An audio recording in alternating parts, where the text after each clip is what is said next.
Faiza Hussain is the visionary behind Auntpreneur, committed to empowering women in entrepreneurship. With over 25 years of diverse experience in the corporate sector across multiple markets, she blends creativity and strategic insight to drive impactful communication and business development. During her career, Faiza held leadership roles in PR, corporate communications, and CSR, where she helped organizations strategize communication with their stakeholders and was able to mentor many newcomers in her field. With a keen interest in social causes such as education and women empowerment, she is now on a quest to gather insights, inspiration, and hands-on learning from exemplary entrepreneurs around us, and in the process, build a digital platform for women in business. Okay, so Faiza, what is Auntpreneur all about?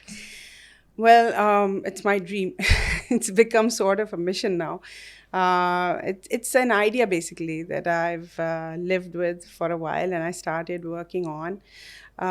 It's basically a digital space for women who either want to start a business or they're women with skills or acumen that can help the other women to do the business. It's basically like a go-to hub for aspiring entrepreneurs to meet fellow entrepreneurs, of course, exchange ideas, resources, reach out to, if they need vendors or partners or suppliers, and also learn from mentors like yourself. Because, again, with startups, there's a big chance of the businesses failing if you don't have the right kind of mentorship or guidance. What is the origination of this idea? I might want to know. And I'm sure other listeners or audience would like to know.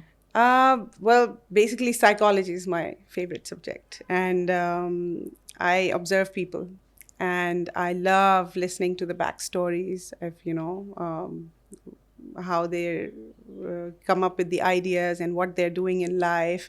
And it's just so fascinating talking to people and, the extraordinary things they're doing, and especially women.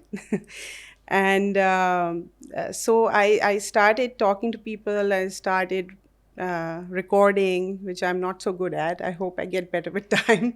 But the idea was these stories are so fascinating, and I want more and more women to listen to them and be inspired, because again, there's also a big number of women who are talented, who have the resources and the opportunities, but they doubt themselves.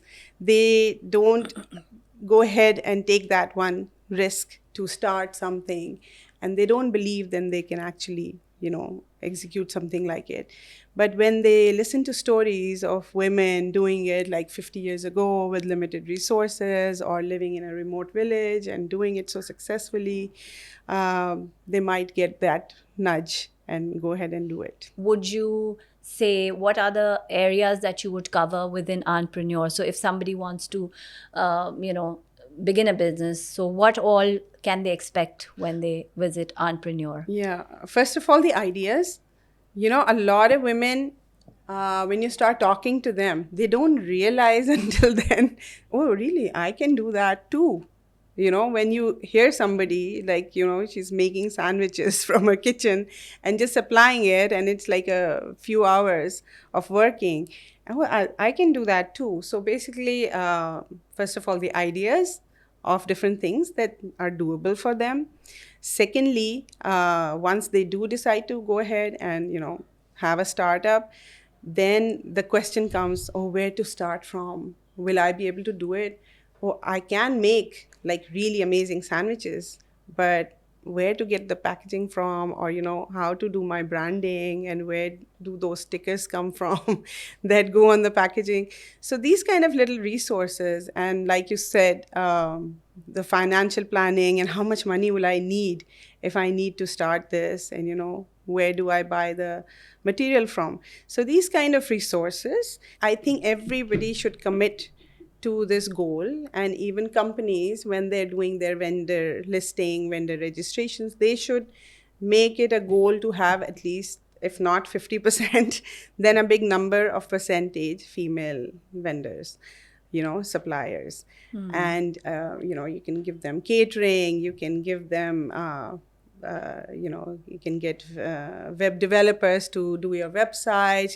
They can be all kinds of businesses they can work with. You're in the second step, I would say. The companies are still struggling with hiring women, having a gender balance. They don't even have a gender balance, not even in the Especially in the leadership roles. or yeah, in the staff at the mid level, not even in the boardroom. Today, I mean, there are more men on the boards than women, and there is a requirement to have at least 2 or 3 women on the board. Why can't there be, out of 11 board members, 2 men and the rest women in any organization for that matter?